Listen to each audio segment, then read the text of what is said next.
Hello everyone. हम लोग Hindu laws में पहला लॉ पढ़ रहे हैं, हिंदू मैरिज एक्ट, जिसकी पिछले टर्म पर हम 11 धाराएं आपको करा चुके हैं। आज 12वें से लेकर लगभग 20 धाराएं कराएंगे, क्योंकि ये पोर्शन मेंस में बहुत आता है आज के टर्म वाला, इसलिए हो सकता है कुछ धाराएं ऐसी रह जाएं जो प्रीलिम्स के हिसाब की हैं, वो अगले टर्म पर करा देंगे। बाकी ऑलमोस्ट आपका पूरा पोर्शन आज हो जाएगा। आज हम हालांकि आपको मेंस के हिसाब से चलेंगे, 12 से लेकर 16 तक सारी एक जो धाराएं हैं आपकी हिंदू मैरिज एक्ट की, ये मेंस में आती हैं। तो यहाँ तक डिटेल्ड पढ़ाएंगे, फिर एक कभी कभार धारा 24 आती है मेंस में, वो पढ़ा देंगे। बाकी का जितना रिमेनिंग बचेगा इस हिंदू मैरिज एक्ट का, ये अगले टर्म पे कंप्लीट हो जाएगा। कहने का मतलब है 3 टर्म में आपका हिंदू मैरिज एक्ट कंप्लीट हो जाएगा। पिछले टर्म पे हमने धारा 11 पढ़ाई थी, जिसमें शून्य विवाह के बारे में हमने बताया था, कब शून्य हो जाता है विवाह। अब ये धारा 12 हिंदू विवाह अधिनियम की धारा 12, शून्य करणीय विवाह, वाइडेबल। शून्य विवाह प्रारंभ से ही शून्य होता है, जबकि शून्य करणीय विवाह में ऐसी कुछ कंडीशंस आ जाती हैं जिनमें आगे चल के कोई एक पक्षकार दूसरे पे के विवाह को दूसरे पक्ष पर एक प्रक्रिया द्वारा विवाह को शून्य कराने के लिए प्रार्थना पत्र वगैरह देता है। तो शुरू से जो शून्य ना हो वो शून्य करनी, जो आगे शून्य करनी है, जो कि आगे जाके शून्य हो जाए, इसको वाइडेबल कहते हैं इंग्लिश में, वाइडेबल मैरिज। क्या है धारा 12, बहुत ध्यान से समझ ले। देखिए, लिखिएगा वही टर्म्स जो हमने आपको लिखाए हैं, शब्द जो लिख के दे दिए। इसी हैंड रिटन नोट्स देने का मकसद भी यही है कि यही नोट्स आप याद करें कायदे से, अपने ज़्यादा वर्ड्स इस्तेमाल ना करें। समझा, हम दे रहे हैं आपको पूरी तरीके से कि होता क्या है। कोई भी विवाह, चाहे वो इस अधिनियम के पूर्व अनुस्थापित हुआ हो या पश्चात, निम्नलिखित आधारों पर शून्य करणीय हो जाएगा। किन आधारों पर? पहला आधार है कि जो प्रत्यर्थी है उसकी नपुंसकता के कारण कोई विवाहोत्तर संभोग नहीं हुआ हो। अर्जीदार अर्जी देता है कि महिला अर्जी देती है कि हमारा पति जो है वो नपुंसक है, वो विवाह के बाद संभोग करने में असफल रहा है, तो न्यायालय शून्य करणीय विवाह की डिग्री पारित कर सकेगा। दूसरी बात, विवाह अधिनियम, जो हिंदू मैरिज एक्ट है, विवाह अधिनियम की धारा 5 में हमने आपको बताया था, उपधारा 2 थी, जिसमें 3 शर्तें हमने आपको बताई थी। उन अगर धारा 5 के खंड 2 की शर्तों का कोई अगर उल्लंघन हुआ है, तब भी वो शून्य करणीय विवाह कर दिया जाएगा न्यायालय द्वारा। तीसरी बात कि अर्जीदार की सम्मति या ऐसे संरक्षक की सम्मति बल प्रयोग द्वारा या कपट द्वारा भी प्राप्त की गई हो। कि अगर अर्जीदार जो अर्जी दे रहा है पक्षकार, उसकी सम्मति या उसके संरक्षक की सम्मति किसी बल या कपट द्वारा ले ली गई हो, और इस तरह से कोई विवाह संपन्न कराया गया हो, तो वो आगे जाके शून्य करणीय हो सकता है। चौथी और आखिरी बात है कि प्रत्यर्थी जो एप्लीकेशन दे रहा है, प्रार्थना पत्र दे रहा है, उसके विवाह के समय अर्जीदार से भिन्न किसी व्यक्ति द्वारा गर्भवती थी, तो प्रत्यर्थी जो है, सॉरी हमने शायद अर्जीदार कह दिया था, प्रत्यर्थी की बात हुई है। कि मान लीजिए पीड़ित पति ये अर्जी देता है कि उसकी पत्नी जो है वो किसी और व्यक्ति से गर्भवती थी, तो ऐसे आधार पर क्या करेगा न्यायालय, उस पति को राहत देगा और विवाह को शून्य करणीय डिक्लेयर कर, मतलब अर्जी दे देगा, डिक्री दे देगा, मतलब शून्य करणीय विवाह की डिक्री पारित कर देगा अगर वो पत्नी किसी और व्यक्ति से विवाहित है। अब इसमें धारा जो 12 चल रही है हम लोगों की, इसकी उपधारा 2, ये इंपॉर्टेंट है। ये एग्जैक्टली जो उपधारा 1 में खंड गा और घा आए हैं उनका एक्सप्लेनेशन करती है। कि क्योंकि हमने उपधारा 1 में पढ़ा है कि खंड गा जो था उसमें कहा गया था कि प्रत्यर्थी की मर्जी बलपूर्वक ले ली गई है या उसको किसी तरीके से डराया धमकाया गया था, तो क्या करेगा वो विवाह को शून्य करणीय या बातिलीकरण के लिए अर्जी देगा।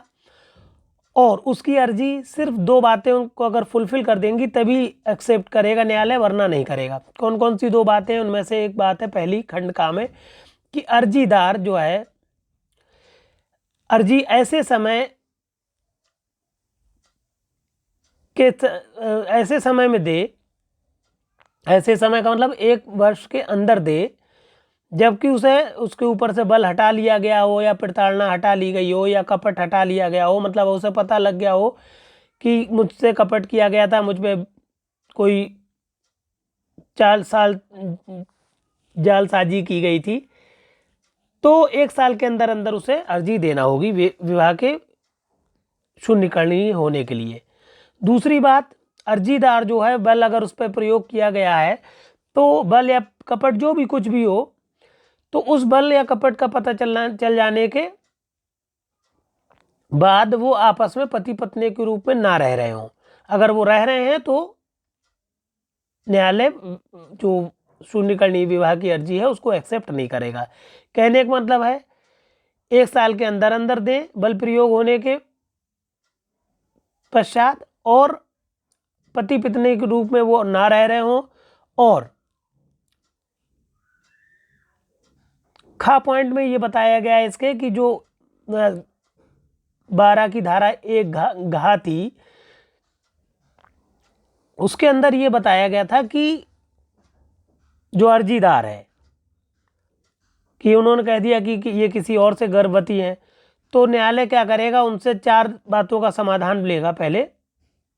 पहली बात तो ये पूछेगा, न्यायालय देखेगा जब जैसे अर्जीदार ने अर्जी दी है तो न्यायालय ये देखेगा कि पहली बात ये देखेगा अर्जीदार के विवाह के समय अभिकथित तथ्यों से अनभिज्ञता, कि न्यायालय ये पहले तो विचार करेगा कि सचमुच में ये जो अर्जी देने आए हैं ये सचमुच में अनभिज्ञ थे कि इनकी बीवी किसी और से गर्भवती है, पहली बात ये देखेगा। दूसरी बात ये देखेगा कि अर्जीदार द्वारा या तो जो अर्जी दी गई है वो 1 साल के अंदर दी जानी चाहिए, ऐसा ना हो कि आप बाद में आ रहे हैं।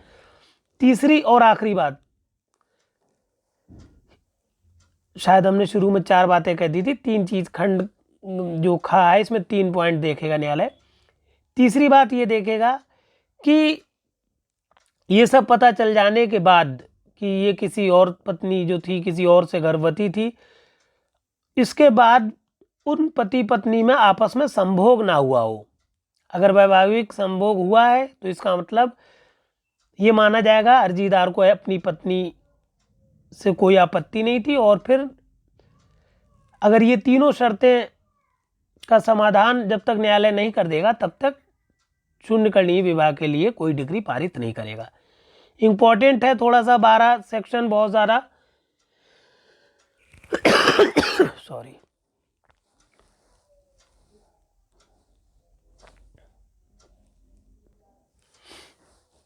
जो धारा 12 है ये आपकी इंपॉर्टेंट इसलिए है, प्री और मेंस दोनों में आती है और खूब आती है और थोड़ा कंफ्यूज भी करती है। फिर आप आ जाइए धारा 13 में। हिंदू विवाह अधिनियम की धारा 13 कहती है विवाह विच्छेद। विवाह विच्छेद बहुत इंपॉर्टेंट टर्म है, बहुत आता है, मेंस में भी आता है, प्रीलिम्स में भी बहुत क्वेश्चन बनते हैं इससे। और जैसा कि आप सब जानते ही हैं विवाह विच्छेद के लिए इंग्लिश में जो टर्म है वो डाइवोर्स है। कहीं पर भी तलाक शब्द इस्तेमाल नहीं हुआ है, हिंदू लॉ में विवाह विच्छेद शब्द इस्तेमाल हुआ है। तो विवाह विच्छेद किन बातों पर होगा, किन आधारों पर होगा, इसमें पहला पॉइंट बताया गया है कि न्यायालय विवाह विच्छेद की डिग्री तभी पारित करेगा जब वो जो पक्षकार अर्जी दे रहा है, आवेदन दे रहा है, वो निम्नलिखित बातों को पूरा करता हो। पहली बात, दूसरे पक्षकार ने विवाह के पश्चात अपनी पति या पत्नी से भिन्न किसी व्यक्ति से स्वेच्छा मैथुन किया हो। पहली बात, जारता कहते हैं इसको। अगर किसी जारता का तो मतलब इसलिए कह सकते हैं कि अगर किसी और पत्नी और अगर वो दूसरी विवाहित औरत है उससे करता है, तो हमने शॉर्ट में इसको इसलिए जारता, क्रूरता और अवित्यजन 3 वर्ड याद कर लीजिएगा आप।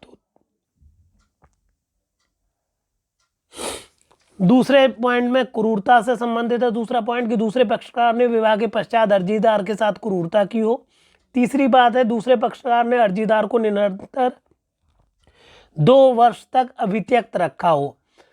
चौथी बात है दूसरा पक्षकार अन्य धर्म में संपरिवर्तित हो जाने के कारण हिंदू नहीं रह गया हो।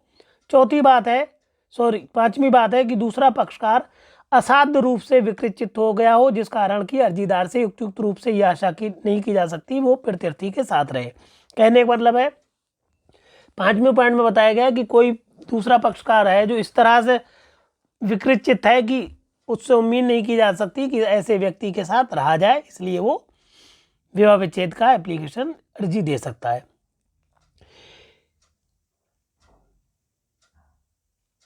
पांचवी बात हो गई। छठी बात है कि दूसरा पक्षकार जो हो संचारी रोग को गुप्त रोग भी कहते हैं, STD सेक्सुअली ट्रांसमिटेड डिजीज, कोई ऐसा रोग है जो एड्स जैसे एड्स है कि एक व्यक्ति से दूसरे में हो जाएगा, अगर ऐसी संभावना है, अगर ऐसे रोग से पीड़ित है कोई व्यक्ति तो दूसरा पक्षकार क्या कर सकता है, विवाह को विवाह विच्छेद करने के लिए अर्जी लगा सकता है। 7वीं बात कि दूसरा पक्षकार जो हो किसी धार्मिक पंथ के अनुसार प्रव्रज्या मतलब धर्म उसने त्याग दिया हो, हिंदू धर्म त्याग दिया हो। और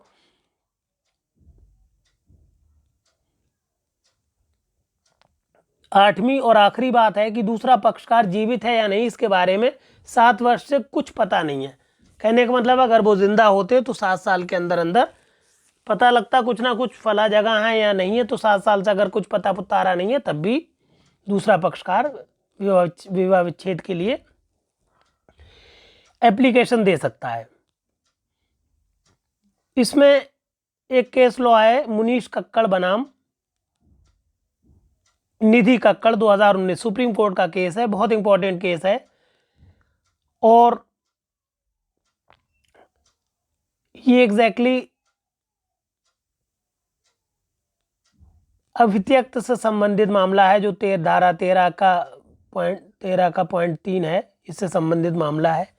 बहुत इंटरेस्टिंग केस है। केस लॉज चाहे तो आप अपनी एक डायरी बना ले, उस पर केस लॉज अपने हाथ से लिख ले, 2-4 लाइनें लिख लें जो पीक पॉइंट आपको अभी हम समझा दे रहे हैं, जो आपको पीक पॉइंट के 2-3-4 लाइनें लिखें वो लिख लें, जिससे क्या होता है केस लॉज आप आराम से लिख पाएंगे। एग्जाम सेंटर पे बहुत कम टाइम होता है, बहुत ज़्यादा प्रेशर होता है, इसलिए अपने वर्ड्स में अपने हाथ से केस लॉ लिखें।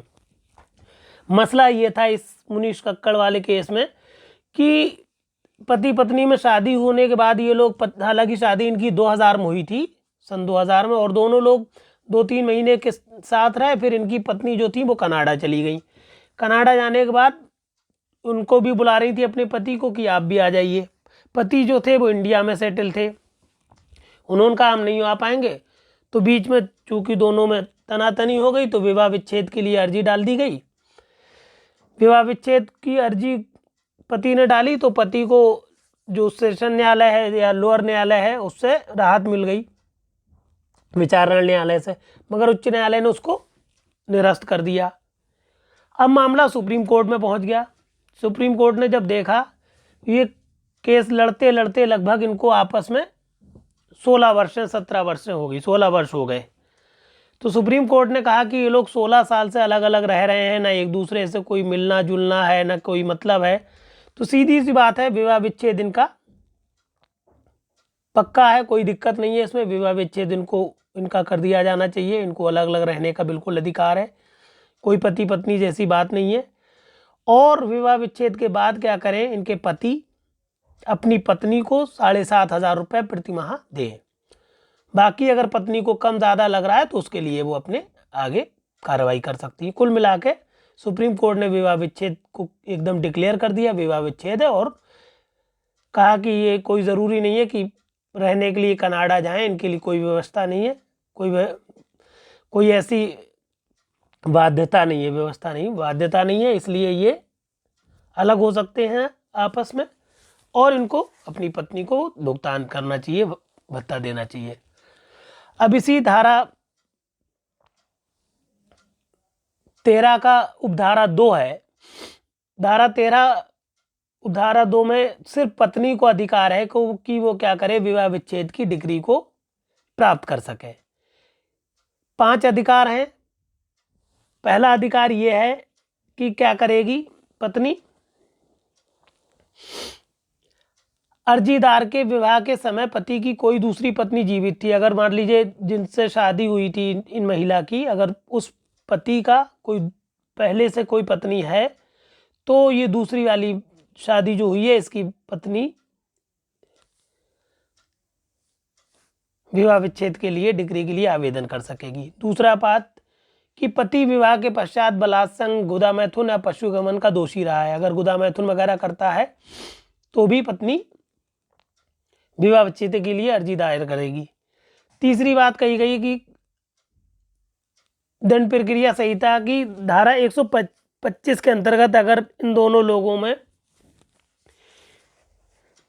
भरण पोषण का डिग्री पारित हो गई, भरण पोषण देने के लिए कह दिया गया, फिर भी 1 साल तक दूसरा पक्षकार जिसे भरण पोषण देना था वो नहीं दे पाया है, किसी वजह से कोई भी कारण रहा हो, वो अगर भरण पोषण 1 साल तक नहीं देता है और इस 1 साल के अंदर ये दोनों लोग आपस में मिले भी नहीं है, सहवास भी नहीं हो रहा है, तो वो क्या करेगी, विवाह विच्छेद की डिग्री के लिए आवेदन कर सकेगी। चौथी और आखिरी बात कि उसका विवाह 15 वर्ष, अगर पत्नी का विवाह 15 साल की आयु से पहले हो गया हो और उसने अपनी जब 18 वर्ष की आयु प्राप्त कर ली हो तो उस बीच वो क्या कर सकती है, 18 वर्ष की आयु पूरी करते ही वो क्या कर सकती है, विवाह को शून्य करने या विवाह विच्छेद करने का अधिकार प्राप्त कर लेगी और इस तरह से न्यायालय विवाह विच्छेद की डिग्री पारित कर सकेगा। कुल मिला के ये 4 पॉइंट पत्नी को प्राप्त थे। उपधारा 2 में 4 पॉइंट के आधार पर तलाक ले सकती है और बाकी ये हमने विवाह विच्छेद के 8 पॉइंट ये पढ़ा दिए। इस तरह से विवाह विच्छेद ले सकती हैं, पति भी ले सकता है और पत्नी भी। फिर हिंदू विवाह अधिनियम की धारा 13 खा पे आ जाइए। धारा 13 खा कहती है विवाह विच्छेद की कार्रवाई में प्रत्यर्थी को वैकल्पिक अनुतोष। क्या वैकल्पिक अनुतोष है, होता क्या है, चूंकि विवाह विच्छेद के अलावा क्या क्या कोई जैसे क्या और कोई ऑप्शन है, तो ये ऑप्शन बताए गए धारा 13 खा में कि इस अधिनियम के अधीन किसी कार्रवाई में विवाह विच्छेद की डिग्री द्वारा विवाह के विघटन के लिए अर्जीदार उस दशा को छोड़कर जिसमें अर्जी धारा 13 की उपधारा 1 के खंड 2, 6 और 7 में वर्णित आधारों पर है।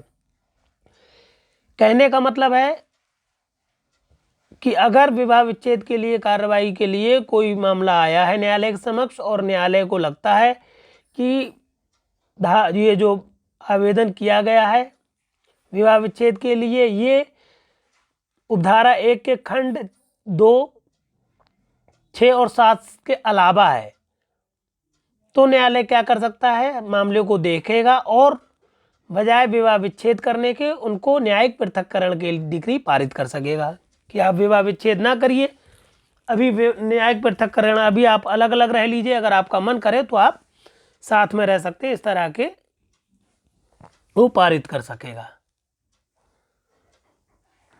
डिग्री पारित कर सकेगा। इसी को कहते हैं वैकल्पिक अनुतोष, मतलब विवाह विच्छेद ना करके न्यायिक पृथक्करण की डिग्री पारित कर देगा। फिर धारा 13 खा बताई गई है जिसमें बताया गया है कि पारस्परिक सम्मति से विवाह विच्छेद। इसमें 2 पक्षकार हैं, दोनों आपस में सहमत हैं कि हम लोग आपस में नहीं रह पाएंगे, तो दोनों की सहमति से न्यायालय क्या करता है, विवाह विच्छेद कर देता है। ये इसको कहते हैं पारस्परिक सम्मति से विवाह विच्छेद। ये बात बताई गई है और इस तरह से जो विवाह विच्छेद होगा विघटन हो जाएगा आराम से और दोनों की सहमति से हो जाएगी। ये बात बताई गई उपधारा 1 में। उपधारा 2 में ये बात बताई गई है कि जो पारस्परिक सम्मति से विवाह विच्छेद के लिए जो आप अर्जी देते हैं इसकी सुनवाई क्या होगी, अर्जी देने के तारीख से 6 माह के पश्चात और 18 माह के पूर्व। अगर ये अर्जी आप वापस नहीं लेते हैं तो न्यायालय क्या करता है, दोनों पक्षकारों को बुलाता है, उनकी बातों को सुनता है और पहले तो वो समाधान करने की कोशिश करता है, और अगर उसे लगता है कि आपस में इनकी नहीं अंडरस्टैंडिंग बैठेगी तो वो क्या करता है, विवाह विच्छेद की डिग्री को पारित कर देगा। इसमें भी एक इम्पॉर्टेंट केस था, 2018 का सुप्रीम कोर्ट का केस है ये, अनु भंडारी बनाम प्रदीप भंडारी। इस मामले में बहुत इंटरेस्टिंग एक बात है जो आपको बताएंगे भी हम आपको आगे, ध्यान रखने लायक बात है। हुआ क्या, जो पति पत्नी है इनकी शादी 1997 में हुई, 98 में इनके यहाँ एक पुत्री पैदा हुई, 2008 में एक लड़का पैदा हुआ। मगर इन लोगों में आपस में मतभेद होना शुरू हो गया और कुल मिला के 2011 में इनका अलग अलग रहने लगे ये लोग, और फिर मुकदमेबाजी शुरू हो गई। मुकदमेबाजी होते होते होते होते दोनों बच्चे बड़े होते चले गए, और कुल मिला के न्यायालय ने क्या किया, 13 खा के अंतर्गत विवाह विच्छेद कर दिया।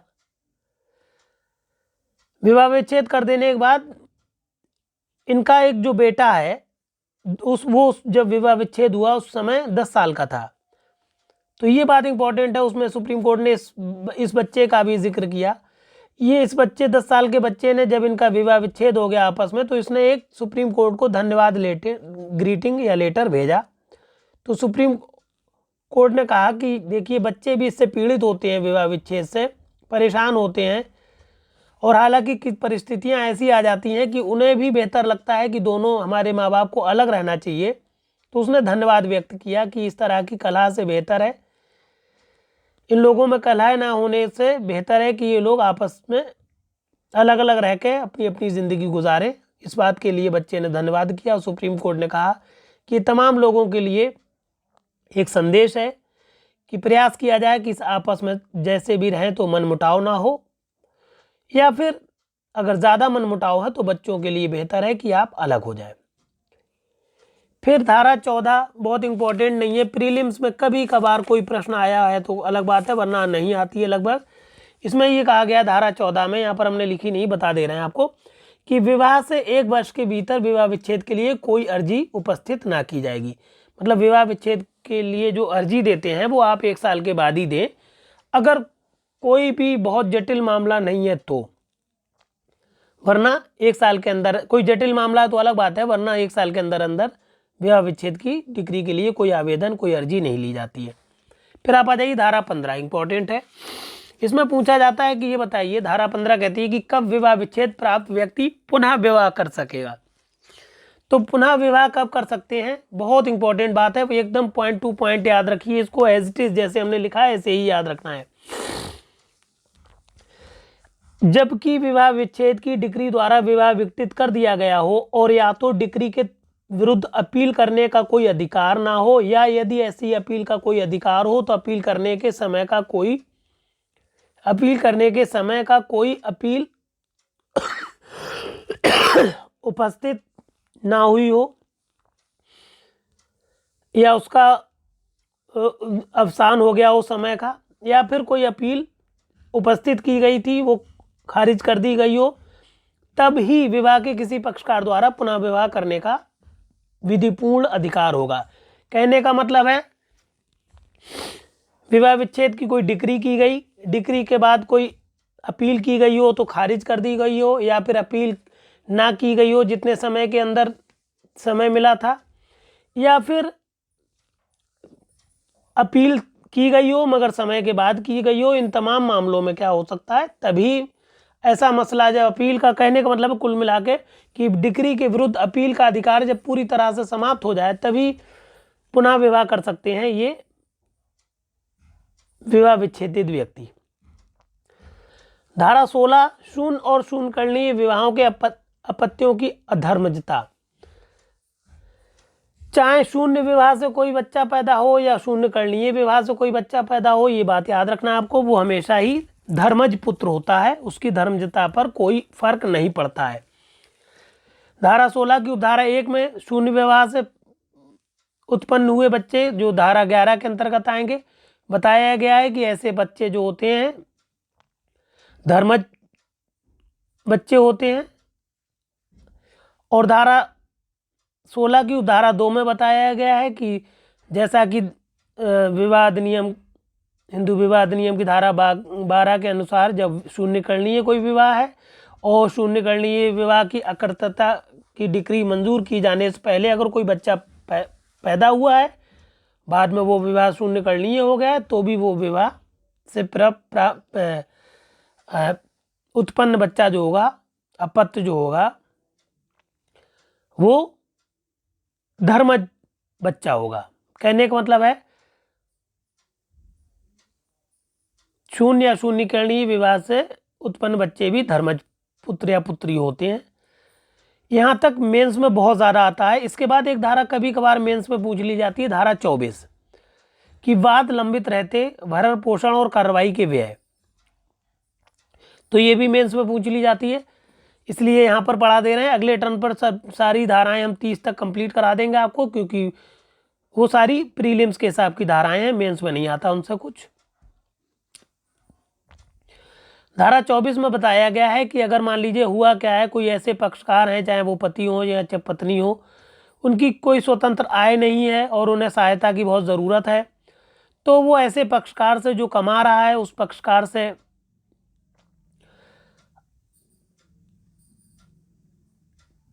अर्जीदार के आवेदन अर्जी देने पर ये व्यवस्था कर सकेगा कि ऐसे व्यक्ति की, अपने ऐसे साथी की, अपने ऐसे पति या पत्नी का खर्चे प्रदान करें, ऐसे व्यय प्रदान ऐसे खर्चे का लिए आप गुजारा भत्ता दें जिससे उसकी दैनिक क्रियाओं का या दिनचर्याओं का भरण पोषण हो सके।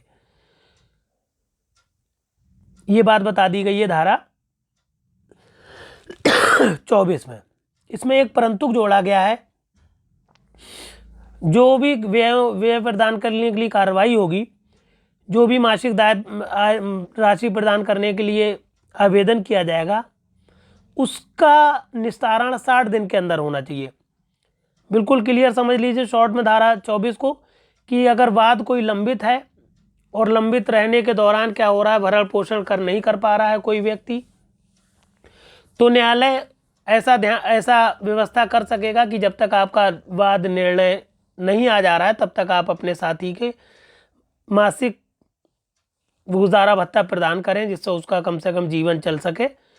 और ऐसा जब आवेदन करेगा, जिसको व्यय चाहिए है, जिसको गुजारा भत्ता चाहिए है, तो ऐसे आवेदन के 60 दिन के अंदर अंदर ये मामला निपटाएगा कोर्ट की जिम्मेदारी होगी। इस तरह से ये मेंस के पर्पस का आज का एक्ट हमने यहाँ पर कंप्लीट कर दिया है। कुछ धाराएं बची हैं, क्योंकि इसमें 30 धाराएं हैं हिंदू मैरिज एक्ट में। ये अगले टर्न पे प्री के हिसाब की धाराएं बची, अगले टर्न पे हम कंप्लीट करा देंगे पूरा एक्ट। इस तरह से ये पूरा एक्ट आपका कंप्लीट हो जाएगा। इसलिए इसको सारे साथियों को शेयर ज़रूर कर दीजिए, और हमारे चैनल को अगर अभी तक आपने सब्सक्राइब नहीं किया तो सब्सक्राइब कर लीजिए। धन्यवाद।